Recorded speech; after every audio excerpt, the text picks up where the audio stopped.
Okay, we're going.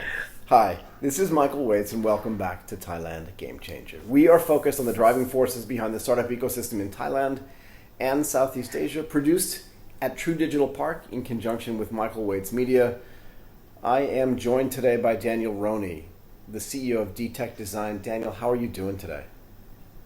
Hey, I'm great, Michael. It's a pleasure to be able to do this podcast together. Been looking forward to this. Yeah, sorry about last week, by the way. Hey, that happens, right? We're in a new world now. We are. Bring it on. We are in a new world. And just to get into the context here, can you give the audience a little bit of your background? Sure. Yeah. Thanks. So basically, I'm the owner of the product development company called Detekt, and I'll give you a bit of an idea about my background. Okay. I come from Australia, originally from a sheep farm. Actually, Michael, have you ever touched a sheep? I have. Yeah, they're kind of soft and fuzzy, right? A little woolly, yeah. Yeah, a little bit like that. So I'm a fifth generation sheep farmer from central Victoria in Australia. Wow. And I grew up in an environment where, there was no limit to what I could do in life. And that kind of took me exactly where I wanted to go. And I was able to kind of pursue my interests in design and innovation. Moved to Melbourne and really get started with my kind of passion around commercialization. So I want to get to that in a second, but I want to understand this idea of no limits. Why did you feel like when you were growing up, I mean, fifth generation sheep farming, you're not new to this, right? Why was this, how did you get this feeling of no limit? Hey, yeah, well, I guess it was just, I think it was about the culture in Australia and how everyone was just reinforced with everything is possible, and there's every barrier is just a door that needs to be opened. Right.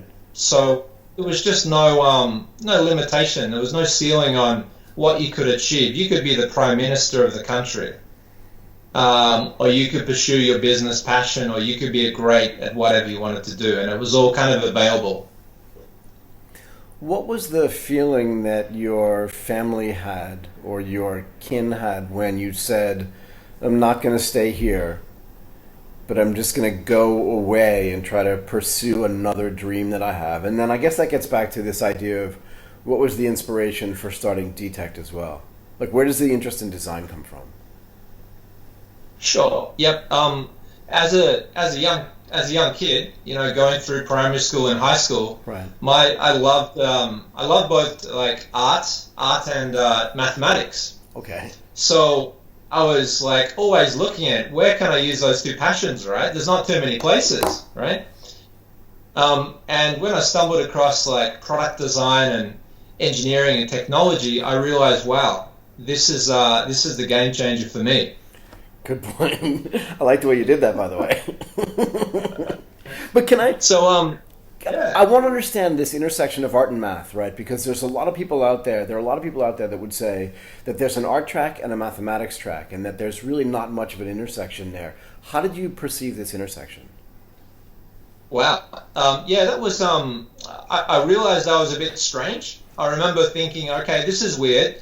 I'm at high school, and I'm in class with the maths guys who are really academic in that style, right? And I'm doing pretty well there. And then I'm in the creative class with the more artistic ones, and hey, this is something special, and I can, for me, they really go together in terms of that creativity and solving problems. Right.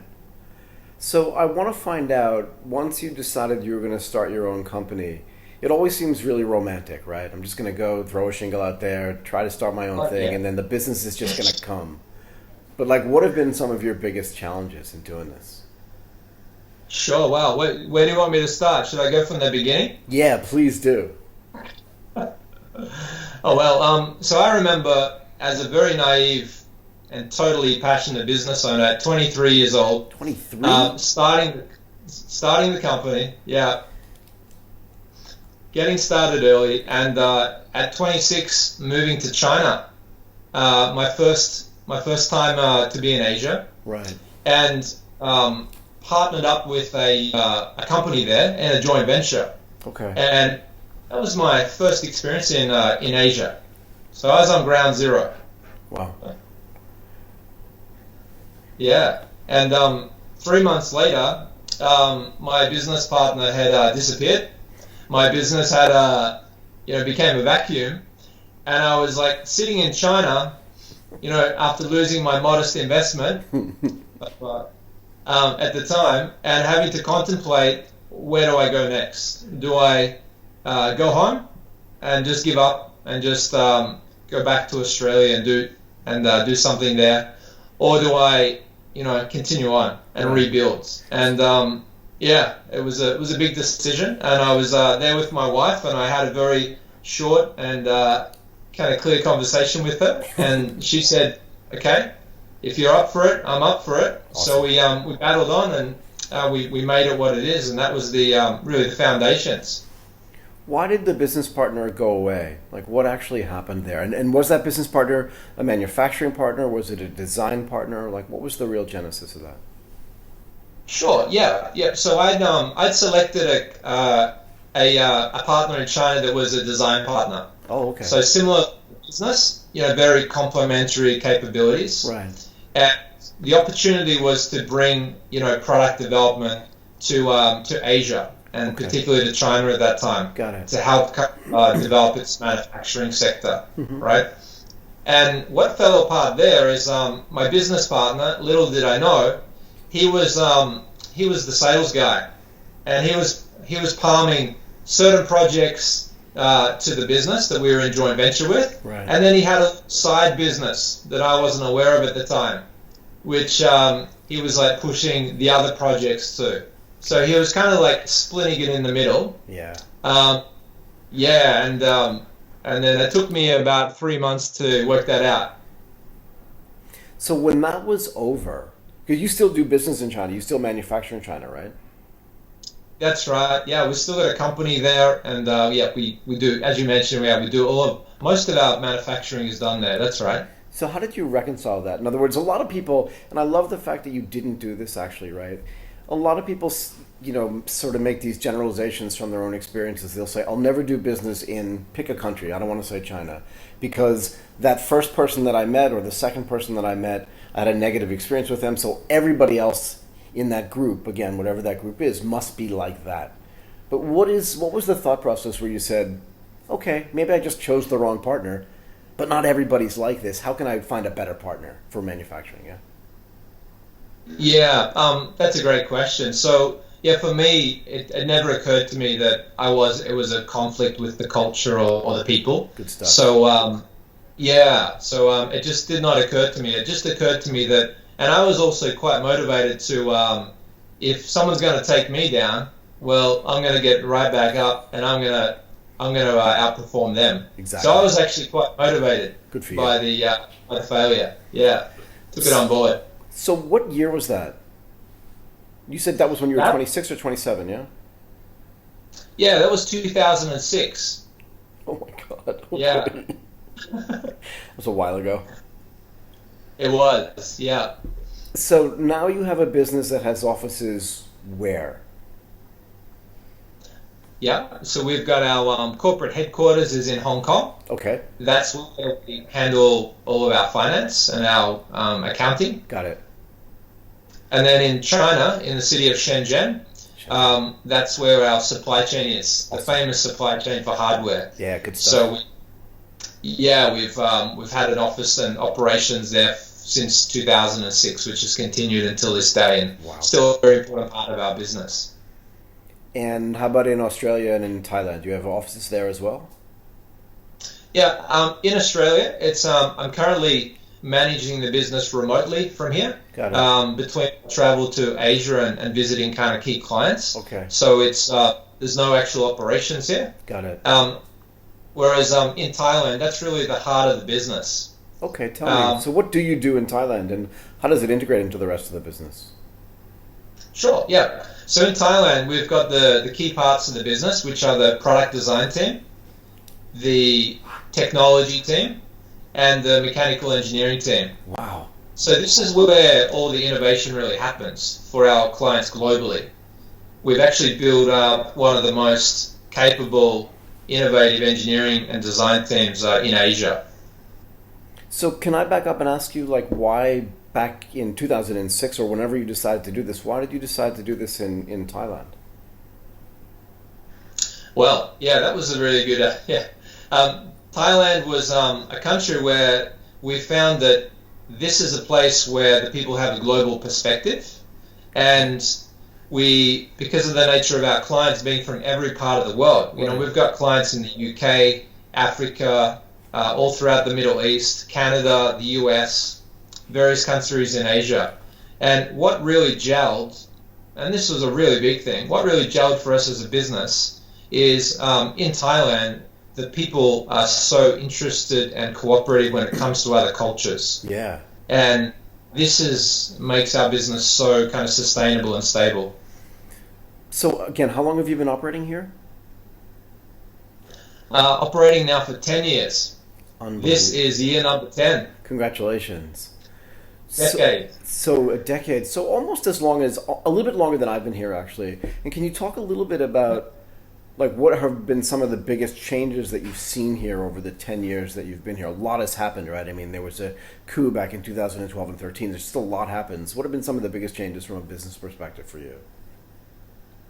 Yeah, well, sure. I remember when I first set up in Thailand, and I remember the internet, just as an example, the IT infrastructure. Right. It was like much slower than Australia, right? And much slower than China. Right. So it was a bit of a compromise, and it was a bit frustrating for a time, right? We'd have interrupted video calls, and it was a bit more challenging. Fair. But like in a very short space of time, that all just changed. The internet speeds went through the roof. I just remember you sharing with me how fast your internet is there. Can you tell us how fast that is, Michael? I can, actually. Just give me a second while I go take a look at that screenshot again. So I want to get it right. So my upload speeds are 532 megabits per second, and my download speeds are 619 megabits per second. And to be fair, I think it surprises a lot of people when I show them those numbers, because most people think I've got a 54K modem, you know what I mean? Yeah, okay. So, hey, for us, that made a big difference. Yeah, it should. That was a really big impact on a global business like Detekt, and how important communication is, right? Dealing with design, dealing with innovation. We need to elevate the communication to the highest level, and the best remote communication is like video conference calling like we're doing today. Absolutely. So can you talk a little bit about this? Like, what are those challenges for design communication from Melbourne to Thailand? Maybe Hong Kong has to be there. And then if the manufacturing has to be included, then you're going to Shenzhen as well. Like, how challenging is that? Wow. Okay, that's a big question. Yeah. Well, that is the business. You know, like what you've just created, that context you just created, that is the business. So, yeah, there are kind of challenges, and that's the challenge that we solve for our customers. The ability to link up that product development capability, right, which has got to be filled with creative people, creative engineers, dedicated manufacturing specialists, and to basically integrate that seamlessly into mass production in China. So that's it's all about culture. It's all about communications. It's all about managing expectations and having a great time in the meantime. So is there any difference in the sensibility and the design sensibility? Do you feel like you have to tell your design teams, like, we're designing this for an American company, or we're designing this for I'm making it up, for a Belgian company, or we're designing this for a company in Dubai? Is there a different sensibility? And if it is, like, how do you get that message across, and what are those differences? Okay, yeah, that's a great. So actually, right now, there's most of our recent new projects are actually coming from the Middle East. Yeah, fair enough. And it's been amazing for us to be able to work on, projects where there's kind of a deep cultural connection. Okay. Right. So the way that we handle that is we actually work really closely and collaborative with the client, because they have the domain knowledge and they have the insight. So we get to draw on, in the case of the Middle East, we get to draw on, the culture, and to get a deeper understanding of what's going to have a social impact there. And the design team that we built in Thailand are just like a sponge. They absorb, they quantify, they qualify, and they basically create something which is, just really hits the spot in terms of the culture there. So are there times where your design team will physically actually travel? I'm presuming you mean the UAE. I'm guessing, right? I don't know this. But maybe you can tell me where in the Middle East you're going. But does the team actually go there, meet the client face to face, or do they do a lot of that remotely as well? No, it's all done remotely on video conference calls. And yeah, the clients these days, we've got a lot of projects in Saudi Arabia. Nice. Right? And then we've had projects in Jordan, and we've had a lot in Kuwait actually, as well as UAE, especially in Dubai there. So quite widespread, and it's mainly been done remotely. Pretty favorable time zones between the Middle East and Asia. Yeah, not especially in Bangkok. Yeah, 3 hours away. Sure. Yeah. So that's made it a really, really easy to cooperate and kind of work together. Got it. So I want to switch gears a little bit, right? And I'll come back to physical design too, but in the realm where I operate, which is mostly software, some of the design firms that I know say that you cannot bolt on design later, particularly from a user interface or user experience. And how does design, from your perspective, come into play when you're not creating like a physical product? Like, what's the philosophy there? Excellent. Yeah. Well, that's something which is really hot on the minds of in the tech world at the moment. Yeah. What we've kind of learned over the last few years is that the focus in the tech community and the startup area is it's very technology driven innovation. Right. Right. And typically in those businesses, there's some amazing technologists and creative minds that have come up with a new breakthrough idea. It solves some great problems. Right. So what we've kind of found is what's often missing is how it's going to be integrated into the lifestyle and what kind of social impact is that new service and product going to have. So this is where there's a great role for design to kind of add in its own flavor here to make sure that whatever new products and services businesses are bringing out are really having that kind of impact and being introduced into the lifestyles. Got it. So you've now used the term social impact more than once. Okay. No, it's very interesting to me actually, and I have an entire different podcast series on social innovation, but I didn't ask you about it. It just came up organically. I'm really interested in why, not you care, but why you think it matters that design has an impact on social impact. Yeah, so from a real pragmatic perspective, when it fails, a great new company releases a product that everyone uses for a week and then they never go back to it. Right. So if you can't make a social impact, if you can't make your new product and service be something which can be integrated into their day-to-day life, right, well then it's just going to flop. Yeah. Yeah. And do you find that social impact and that social innovation is, like I said, is different in different regions, or do you feel like there's a general global theme around what that impact is? No, I think it's very much a human experience. Yeah, interesting. It's very much a human experience. And for example, in the Middle East, a project we're working on at the moment, it's about how to monitor your children, when you're on a religious pilgrimage. Yeah. So, when you've got tens or hundreds of thousands of people surrounding you, right? Right. So, the product there has a kind of important social impact to make there, to be able to help those pilgrims to be comfortable when they've got their children with them. So you're talking about the Hajj? Yes, yeah, the Hajj, yeah, in Mecca. That's really interesting. Yeah, I'd never thought about the idea about applying technology or applying design to that experience. Can you talk a little bit more about that? Is that okay? Sure, yeah. So it's a project that we're doing with a university in Saudi Arabia. Okay.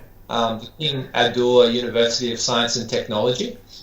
And yeah, we're working closely with with the team there to develop a trackable device to be able to assist the children of people doing religious pilgrimage to be able to know where their kids are, and when they do get lost, which is inevitable in that kind of environment. Sure. There's a really efficient way to be able to locate and track them. Yeah, I mean, my parents tell this really famous family story where I can't remember how old I was, but I must have been like 5 or 6 years old, and we were actually in New York City, looking at on Fifth Avenue, looking at like the Christmas decorations, and apparently I walked away. There were 4 kids, right, or 5, and my parents only have 4 hands, and I was the one who walked away. And it would have been better back then if they'd had like a device that could have found me, I think. Yeah. Oh, yeah. It's actually been really amazing working in the Middle East. We were, about 5 years ago, we designed the first Arabic coffee maker, which was the first modern Arabic product of all time. And it was a huge success, right? How we were able to integrate their kind of design culture into their kind of lifestyle. Yeah, how does this start? In other words, how does a distributed team with manufacturing in China, design and engineering in Thailand, and you sort of like managing the whole thing from Melbourne, how do you actually source and get clients that are in the Middle East, whether it's in Saudi Arabia or where were the other places that you said, in Jordan and Kuwait and in the UAE? Like, how does that work? Yeah, so originally we actually used a lot of online marketing. It was very effective. Okay. Good old Google AdWords was a really effective starting point to establish ourselves in these new markets where we didn't have offices. Yep. And it had a high return on investment in terms of marketing. Yep. We realized we're in a market where they didn't have the capabilities that we had. So the capabilities that we had in Thailand were just not available in the Middle East at all. That's fascinating. Have you been to Dubai? Yeah, I go every 3 months. I'm a regular visitor. You do. It would seem to. I've been there a bunch of times. Like I spent in 2013 and 2014. I was there almost every other month. But it would seem to me. Yeah, it would seem to me that, and so it's been a while, right? But it would seem to me that there would be a design aesthetic or a design community there that would be pretty robust. But maybe not. I don't know. I mean, it's just interesting that there's a lot of business to do, not just in Dubai, but it is the financial center of the Middle East, right? So it's just neat that you've been able to get all those clientele there. It's just kind of cool, I thought, right? Yeah, it's very cool. It's amazing, and I think the thing about it is there's actually a common kind of social culture between Asia and the Middle East there. So in terms of cooperation, it's a very smooth kind of situation. Yeah, like in terms of managing expectations and about understanding the cultural nuances from one side to another. It has been a very very easy kind of operation. Got it. I want to come back to Thailand a little bit.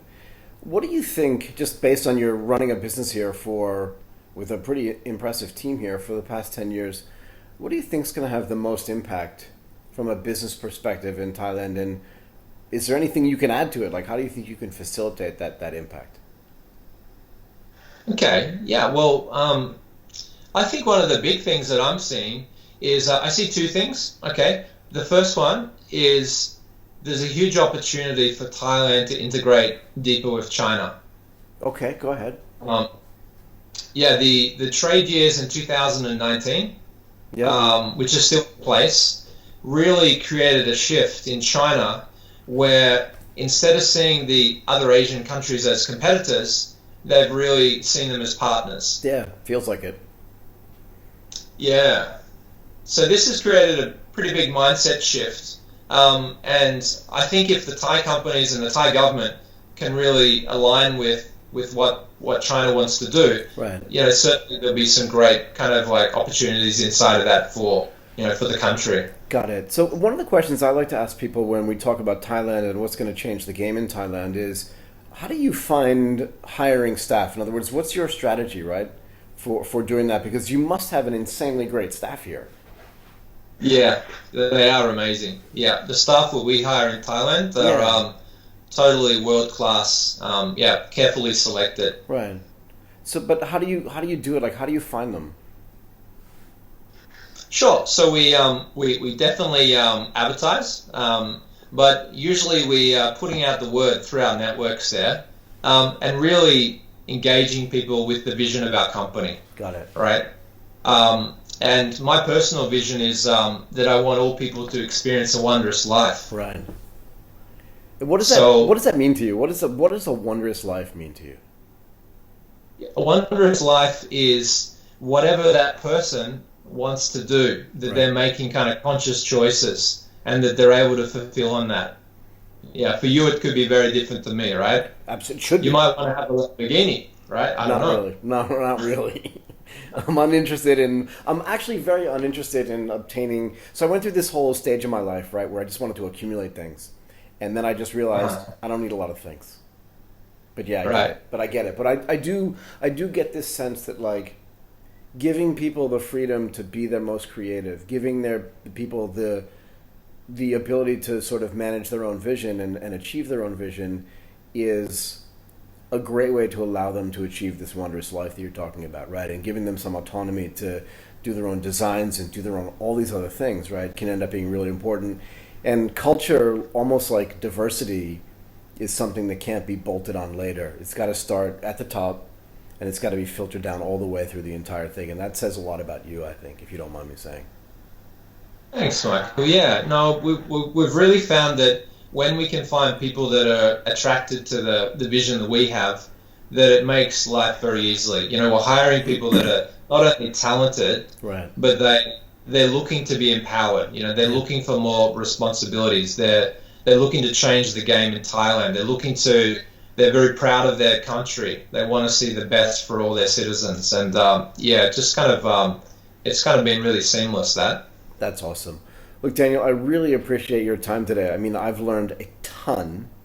I really want to thank you for doing this. Daniel Roney, the CEO of Detekt Design. It's been awesome, and I am sure this will not be the last time you and I talk to each other. Definitely. Yeah, I really appreciate your time today, Michael. Thanks for organizing everything. It's my pleasure. All right, over and out.